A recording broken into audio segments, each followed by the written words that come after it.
Johan Toresson, Chief Say That Again officer from Raw Fury. And today he will tell us about what he needs from a pitch for an indie game. Please welcome. Thank you.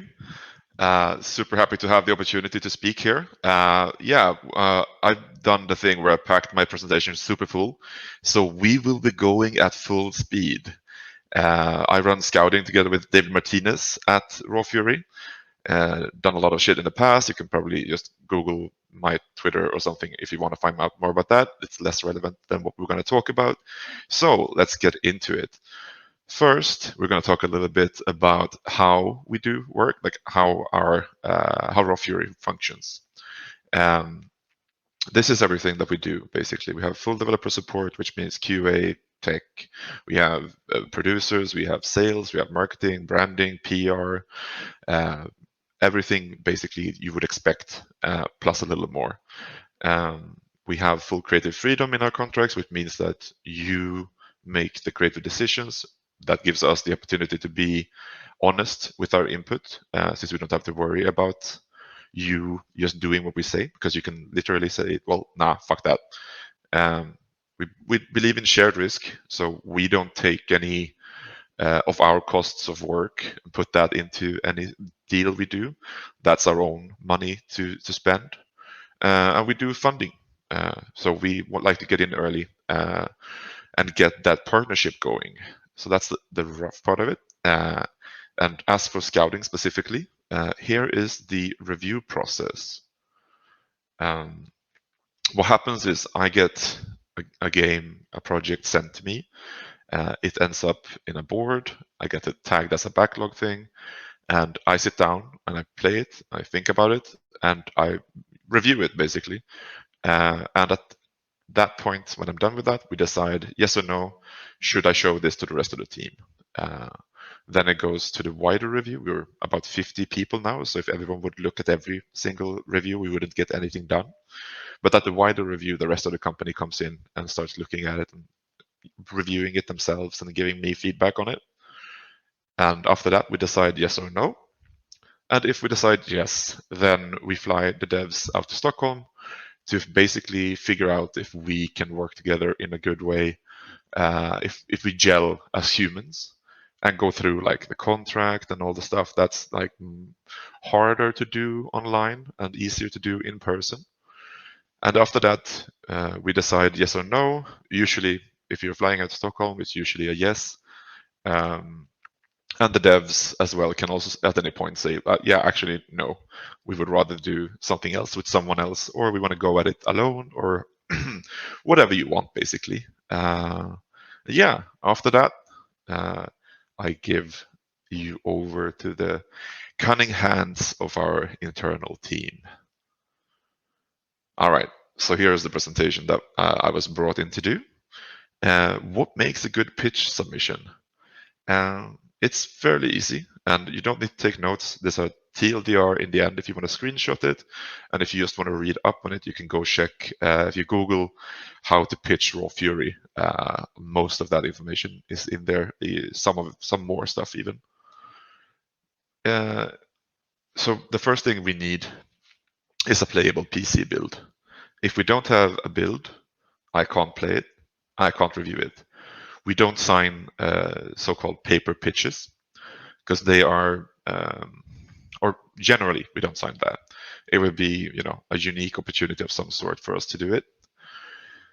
Basically, it's super hard to know what you're building unless we can actually play it and feel it, because it's easy to say that you're building a platform, it's going to feel great, you're going to jump a lot and you're going to run a lot and it's going to feel amazing and we're super smart with the level design. I can write that pitch. What I can't do is build that game, right? So that's why it's super important to have a playable. Then we come to the point where it's like, what do you actually want in a build then? And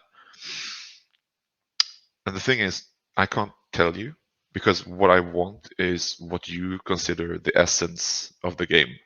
That might be, if you're building a platformer, for example, It might be a super tight control scheme that just makes jumping and running feel super good, together with like a cool, maybe like one or two screens that showcases the level design you're working on. Maybe you have some visual target art that you can put in. Doesn't need to be for the whole build. Can be for like one screen if you want to. Can also be, brilliant puzzles, or it can be just like the core systems playing so well together that I don't care if it's just like represented as squares interacting somehow. Um, then there is some stuff you can that I know you can, if you want to make my job easier, and that I actually want in a build. Basically, skippable cutscenes and intros. I know you put a lot of time in it, but if I'm playing it for the third time, I would like to be able to skip it, because that way I can get to the point where in the build where I want to be, and that helps me to showcase it internally much easier. You can also have like checkpoints you can load into, or like scene selections so you can jump within the game. That helps me a lot as well, especially if it's a longer, like plus 20 minutes thing, because then I can just jump to where I want to go. It saves me time and helps me pitch it internally. If it's not English as a standard language, which is fine, you should have English subtitles. Otherwise, I don't know what the fuck I'm doing. And if you need to, a control scheme, and even if you don't need to, it's good to just like write a text document or send me a PDF of a controller or whatever. And just tell me what the buttons do. I can figure it out, but it's much easier if I'm like, I have 5 minutes, I'm going to show something to someone and give them the controller. I don't want them to sit around and go like, what the fuck is this now then?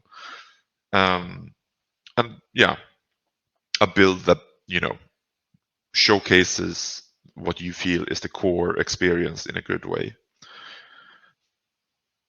Then we will need a budget of some sort. Like at this stage, it doesn't need to be super granular. This is like the absolute minimum that we would like. Is basically how many months do you need to get to a gold master, and how much does it cost every month for you to work on that. You don't need to add, marketing costs, event costs, localization, QA, and so on. It's only the costs related to the actual development of what you're building. The reason for this is internally we structure our budgets into development, service, and marketing spend. So for you to know what rates we have with a specific porting house is basically impossible. So while it's good to do the head math for yourself, it's not necessary if you don't want to. We can figure that out together. The marketing budget is something we decide together and figure out in tandem. Otherwise, you can add what you think is reasonable in there, but the probability is quite high that we will up the amount a little bit. And to be, just to repeat, like we don't put any work I do or any work anyone else at Raw Fury does on the build does not cost you a single dime. That stuff is our risk. You don't pay my salary. That's very important to note, because some different publishers have different ways of doing it, but we don't feel like our work should be something that goes into a budget that you have to recoup afterwards. That seems very stupid. And all of these things can go into a deck, right? And a pitch deck can be a PowerPoint, can be a PDF, can be a Google presentation. Preferably, it's a presentation on Google or a PowerPoint. PDFs are good, but if you have like hyperlinks and shit, it might be iffy. So preferably one of the others, but anything goes. And in that deck, basically, what I want to know is what are you doing? Why are you doing it? Who are you? Where do you want to go? What do you need to get there? And when do you expect to be there? And if all of these questions are answered, I will have a high level understanding of what you're building and why you think it's important. I will learn a little bit about you and about your team. And we will also have an idea of your ambition, uh, uh, what you need to fulfill that ambition, and approximately how long it will take. And that's basically 6 slides, right? If I have those 6 slides and one of these questions per slide is answered. Jesus Christ, there we go. Uh, then that's fine. You can have more stuff, like you can have competitive analysis and all that stuff, and it's great if you have, because it showcases what you think about what you're building, and kind of like how you look at the market. It tells me something about you and what you think, and that's good. Um, but yeah, basically, you can add whatever you feel helps increase the likelihood of just a random stranger grokking what you're building. Because while I will spend a lot of time on it, maybe others, when we're in the wider review, might not have as much time as I have, so they will just go through it and they will go like, I can't really understand what's going on here. But if you have those 6 questions answered, you should be fine.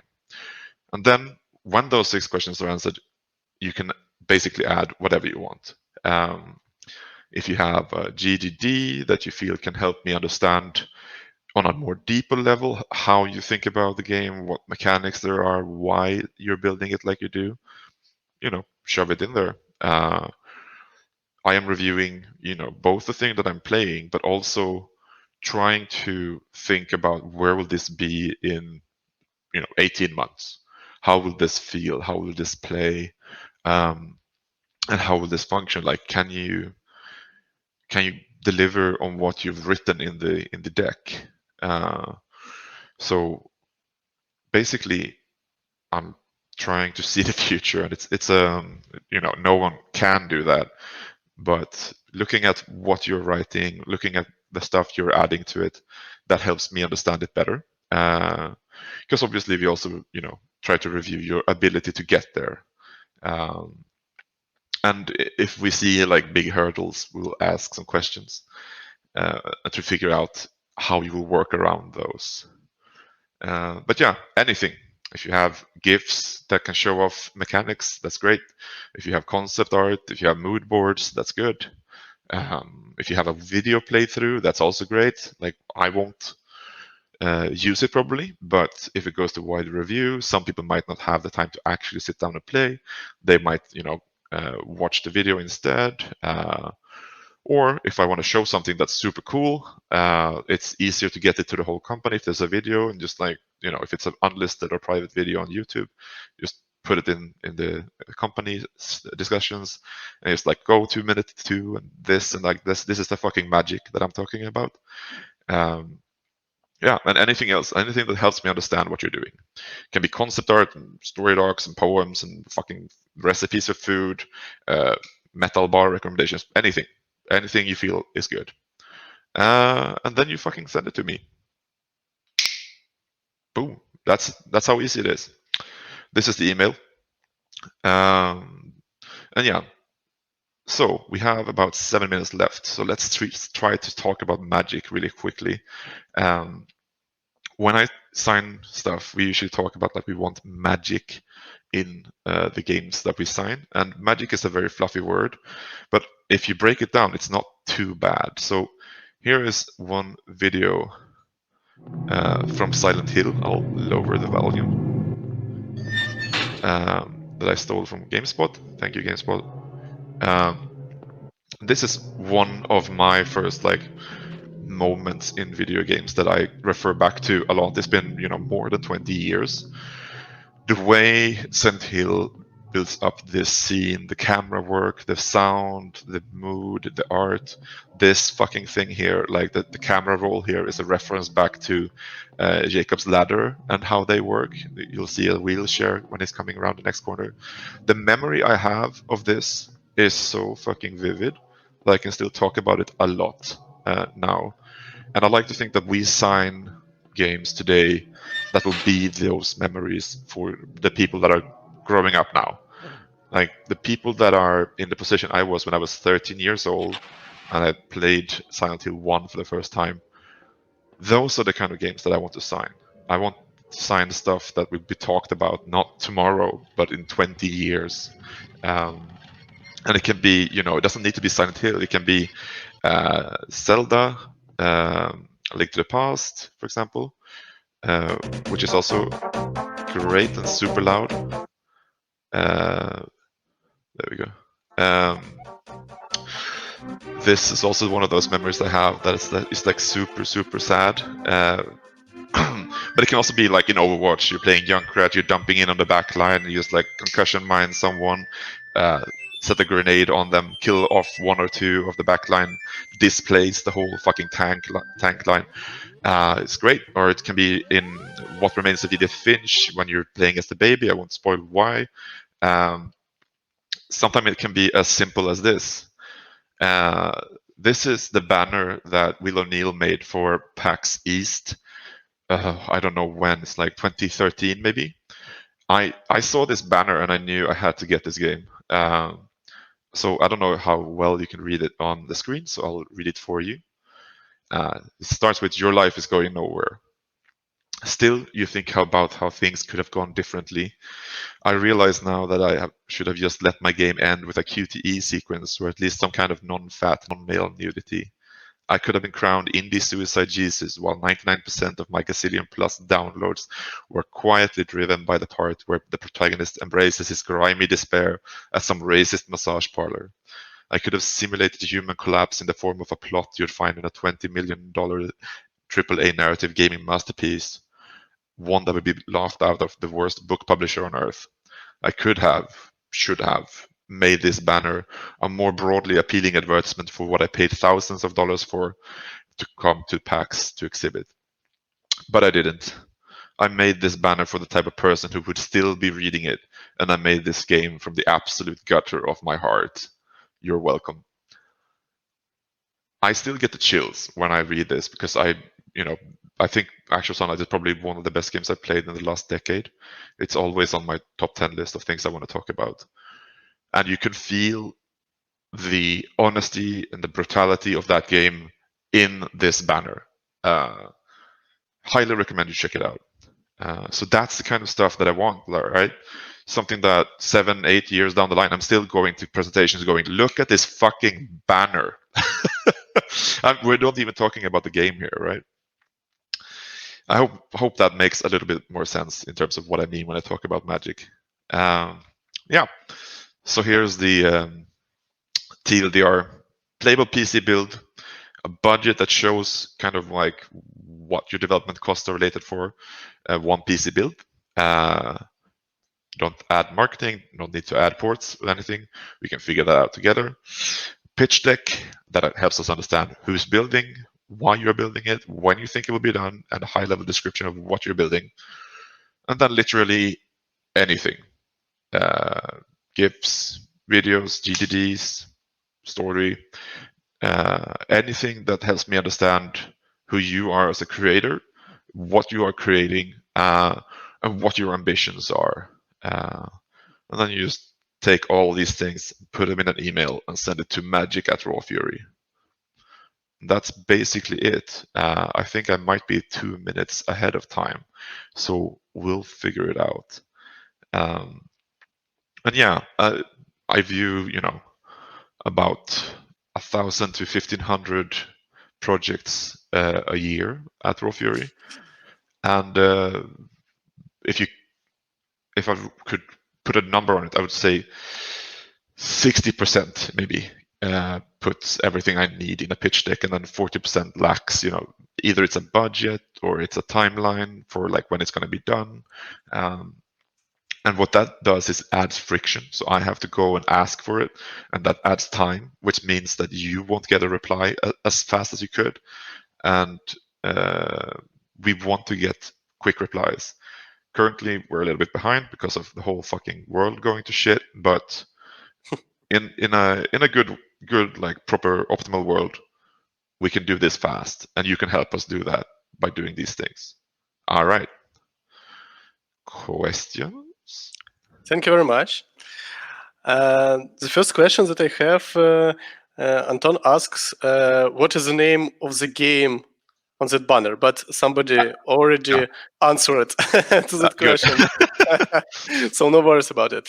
Yeah, my first question was actually about number of pitches that you see, but you already told that it's about 1,500 per year. Yeah, it's a bit plus 1,000 pitches per year. Oh, okay. I don't know what we're tracking this year, but around 1,000, maybe upwards to 1,500. I haven't done my math. Okay. We have a question from Kirill Zolovkin. If Raw Fury already rejected your build, does it worth trying to send it again after polishing? If it's made significant strides, you can, of course, repitch it. It depends a little bit on the feedback you got, I think. If the feedback is like, well, we just didn't get the game, like we didn't get excited about it, then maybe it's not. But it's such a like project to project thing. It's hard to answer like generally. But if you build something that you got feedback on, and I usually write out like, look, if you're still looking for stuff in 3 to 6 months, you can definitely swing by again if you have made significant strides to improve the build. It's not anything wrong with it. Okay. Based on your experience, what is the most common problem of indie developers? Like, what is the most typical problem of their pitches or games? The most typical one is that they put a lot of stuff into the paper or into the deck that describes a lot of things. And when I play the actual build, there's just, I don't know how what they're writing in the deck is translating to what I'm playing currently. Sometimes people spend too much time building stuff that's not essential for pitch builds. Like if you have a platforming game and the minute-to-minute stuff you're doing is basically running and jumping, then running and jumping needs to feel great. It's super good if you can have like good art and good sound and a good story in there if that's what you're doing. But if the controller for that game doesn't feel good, then I'm going to get worried because, if I'm 90% of the time I'm going to be running around and jumping, I want that to feel good. And if you haven't nailed that down early, it gets really hard for me to know, will you figure this out on the way? And why did you focus on everything that, is stuff that adds to the experience, but isn't necessarily the key part of the experience, the thing you do the most? That, and also not putting the budget in or not putting in how much time they need to get done. Like that shit just doesn't work. It doesn't help. I will ask for the budget and I won't review it until I have it, because I need to know all these things to be able to do a review. Okay, that makes sense. Have you tried, or maybe did you work with some studios from ex-USSR countries, from Ukraine, from Russia, Belarus? We work with the Backbone team, which is it's distributed across the world, but it's consists of ex-USSR folks, and at least a few of them live in Russia, as far as I know. But I also haven't done my homework really on that, so I don't know how many of them.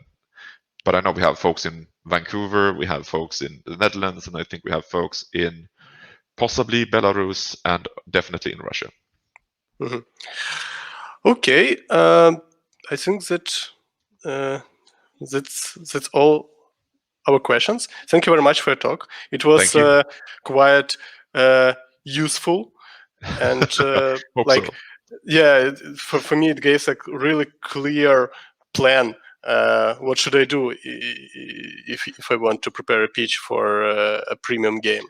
Yeah, I have a So, pitch deck. You can actually just Google like how if you Google my name and Raw Fury template pitch deck, you can find it on SlideShare. okay, that's nice. If you manage to send me a link, I will probably share it in chat with our audience. That also Can can do. help. I can sort that out. Okay, and yeah, thank you very much.